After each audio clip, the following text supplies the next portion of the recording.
बरं, ज्यावेळी हे दोन बंधू एकत्र आले होते असं वाटलेलं आता मुंबईमध्ये असा सभांचा धडाका होईल किंवा 29 महानगरपालिकांना आपण सामोरं जातोय, अनेक महानगरपालिकांमध्ये सभा होतील, डबल धमाका होईल, पण अनेक ठिकाणी सभा कॅन्सल होताना आपल्याला पाहायला मिळाल्या.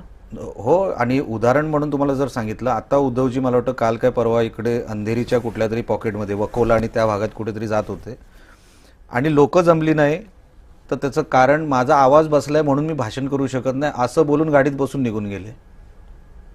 ही परिस्थिती काल परवाची सांगतोय तुम्हाला. जे त्यांच्या पहिल्या पत्रकार परिषदेनंतर वाटलं होतं, म्हणून मी पहिला मागच्या प्रश्नाचं उत्तर देताना आपल्याला म्हटलं की ह्यांनी हत्यार टाकले. ह्यांना जसं वाटत होतं ना, त्यांनाही कळलं असेल, त्यांनाही रिपोर्ट आले असतील की मुंबई गेली तुमच्या हातातून, कारण का तुम्ही मुंबईला फक्त उदरनिर्वाहाचं साधन म्हणून बघत होतात. त्याच्या पलीकडे तुम्ही मुंबईला तसं काहीच दिलं नाही.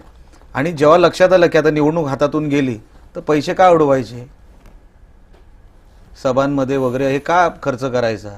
ठाकरे बंधू तसे किंवा ठाकरे कुटुंब हे दोघं, उद्धव साहेब आणि राजसाहेब, तसे कोणाला असं काय फायदा होईल असं काय करणार नाही. तो कार्यकर्ता त्यांचा असला तरी ते बघणार आहे. एवढे ही गाडी घेतली, अच्छा हातात घड्याळ असं अमुक वगैरे ब्रँडेड, तर तेवढं ते कार्यकर्त्यांसाठी करतील असं नाही.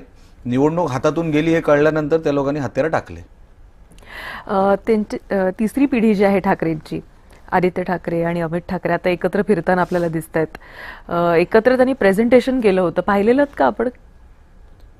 तेच प्रेझेंटेशन ना,